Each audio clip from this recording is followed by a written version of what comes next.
et bienvenue dans le petit observatoire des micromarques de Chronoflexion. Aujourd'hui, je vous présente deux nouveaux modèles qui sont proposés par une micromarque allemande encore assez méconnue dans le paysage horloger francophone, le fameux Pfeff, mais qui néanmoins commence à être bien connue dans le reste du monde. Et c'est Fabrica qui m'avait fait connaître cette micromarque allemande que je vous avais déjà présentée dans le Pomme 9, ici en haut à droite. Il s'agit ni plus ni moins de la marque Anrich. Et cette marque, eh bien, elle se distingue par des montres d'une très bonne qualité, dont le design aux saveurs nostalgiques des années 70 attrape immédiatement l'œil sans jamais se compromettre dans aucun plagiat. Et c'est tout de suite après le jingle.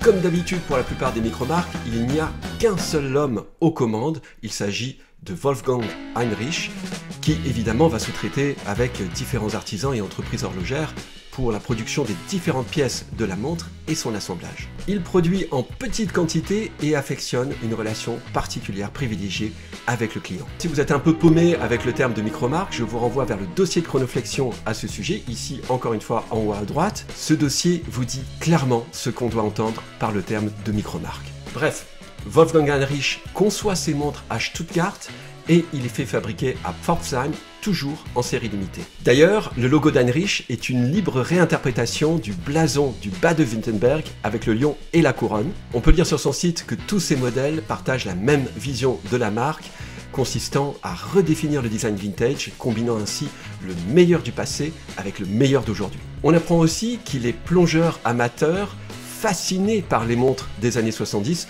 il est donc logique que les premiers modèles qu'il propose aujourd'hui soient des montres de plongée. Et c'est après la publication du Pomme 9 dans lequel je parlais de la marque et de nombreux échanges avec Wolfgang sur Instagram, il est d'ailleurs très sympa, qu'il m'a fait parvenir ces deux derniers modèles, à savoir la Taurer Sport et la Taurer LX que vous découvrez sur ces images.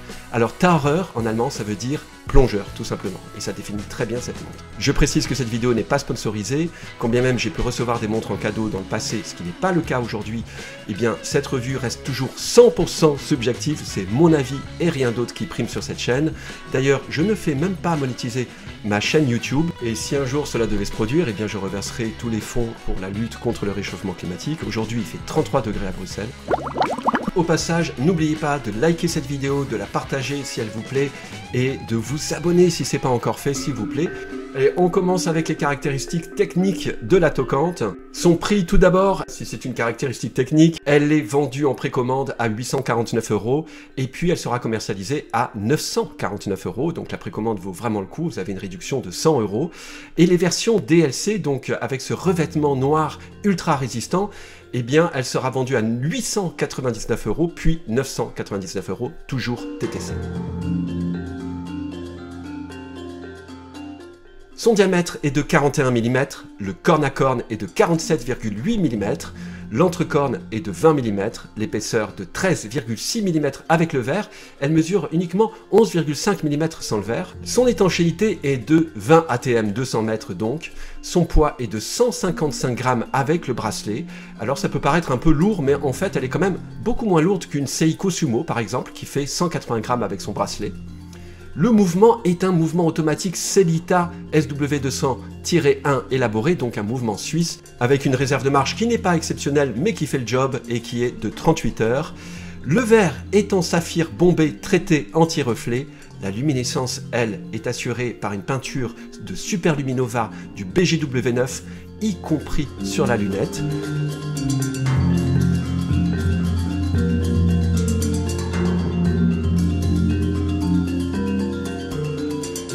Le bracelet est en maille acier, micro-ajustable.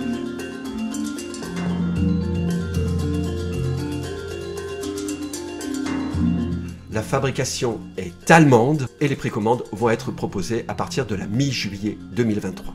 Alors ces montres, elles vont vous parvenir dans ce type de boîte qui est très jolie, en cuir noir avec du velours à l'intérieur, pratique, pas trop grosse pour le stockage, boîte néanmoins standard, je l'ai vu être utilisée par d'autres marques déjà, mais le plus important, c'est la montre elle-même. Et au niveau du design, j'aime énormément cette multitude de détails. On commence évidemment avec ces cadrans. Eh bien, ils sont juste parfaits, aux couleurs des années 70. Ici, la promesse est tenue, on revisite le design des années 70. Le noir et le doré, par exemple, sur la LX, eh ben, c'est parfait, c'est typique des années 70. Le noir et le orange pour la version sport, trop bien. Vous remarquerez également ce cercle noir au centre sur le pourtour duquel les index viennent s'échouer net, et j'attire votre attention sur le sillonnage de ce cercle noir sur la Tourer LX.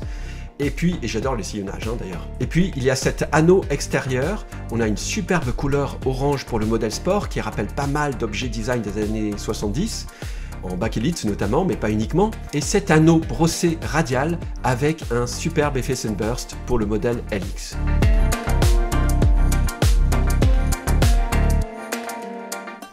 Sur le modèle orange, on a ce chemin de fer qui alterne des traverses épaisses orange et des plus fines qui sont blanches. Même détail original d'ailleurs sur la LX. Et vous avez tout de suite remarqué que les aiguilles diffèrent d'un modèle à l'autre. Sur la LX, j'adore ces aiguilles dauphines, dorées et brossées. Ça leur donne un petit caractère à la fois brut et ce petit côté doré années 70. Ouais, j'adore. L'aiguille des heures vient lécher le pourtour du cercle central. L'aiguille lollipop vient couvrir le guichet date pile poil comme sur ces modèles antérieurs. Et comme sur les Di Renzo d'ailleurs.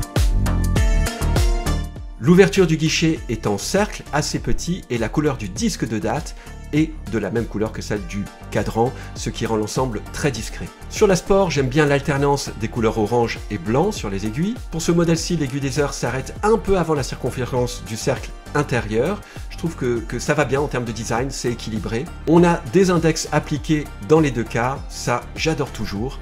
La lunette est faite avec un insert en verre saphir.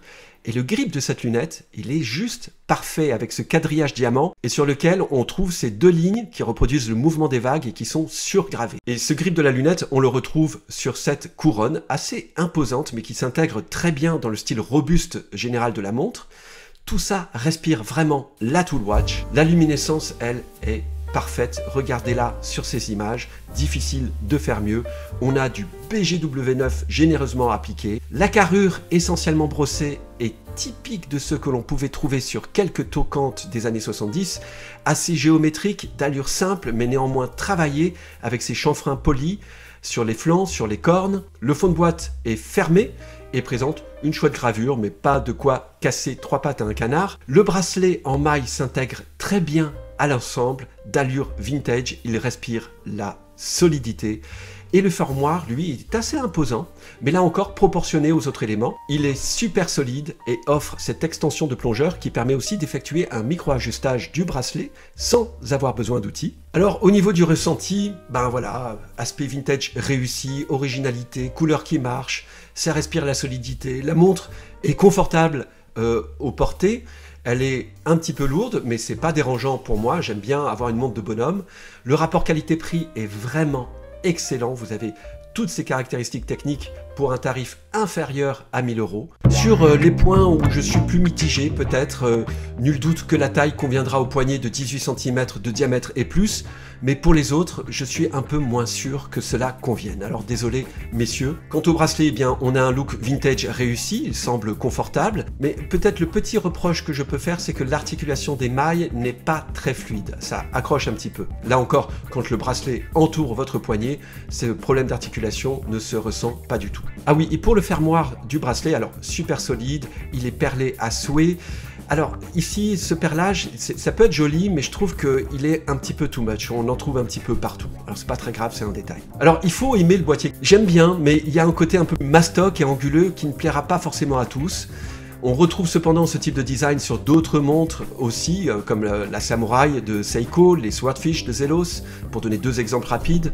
Si on avait eu des dimensions un peu plus contenues, alors là, j'aurais tout de suite craqué. Ici, pour ces dimensions-là, il m'a fallu un peu plus de temps. La couronne, elle, présente un super grip, hyper facile à manier avec des gros doigts ou des gants de plongée, donc ça fait vraiment le job, mais elle me semble un petit peu longue et aussi, comme elle est mastoc, eh bien quand on la tire pour régler l'heure, on ne se rend pas vraiment compte de la force que l'on y met et que la tige, elle, est peut-être un peu plus fragile que le reste. Alors il faut faire attention. Le super-héros de la Tourer LX n'est autre que Luke Cage et sa pierre est la marcasite. Je suis à peu près sûr que vous ne la connaissez pas celle-là, qui est symbole d'autorité spirituelle et elle présente la force ascensionnelle. La Tourer Sport, elle, c'est la montre de Hellboy et son minéral est la vanadinite, un minéral qui nous aide à être plus pragmatique, réaliste, cohérent et à vivre le moment présent. Voilà, c'en est tout pour cette vidéo, j'espère qu'elle vous a plu, j'espère que ces toquantes vous plaisent, c'est un petit peu le but de ces vidéos, c'est de vous faire apprécier de nouveaux modèles, des marques qui sortent un petit peu de l'ordinaire,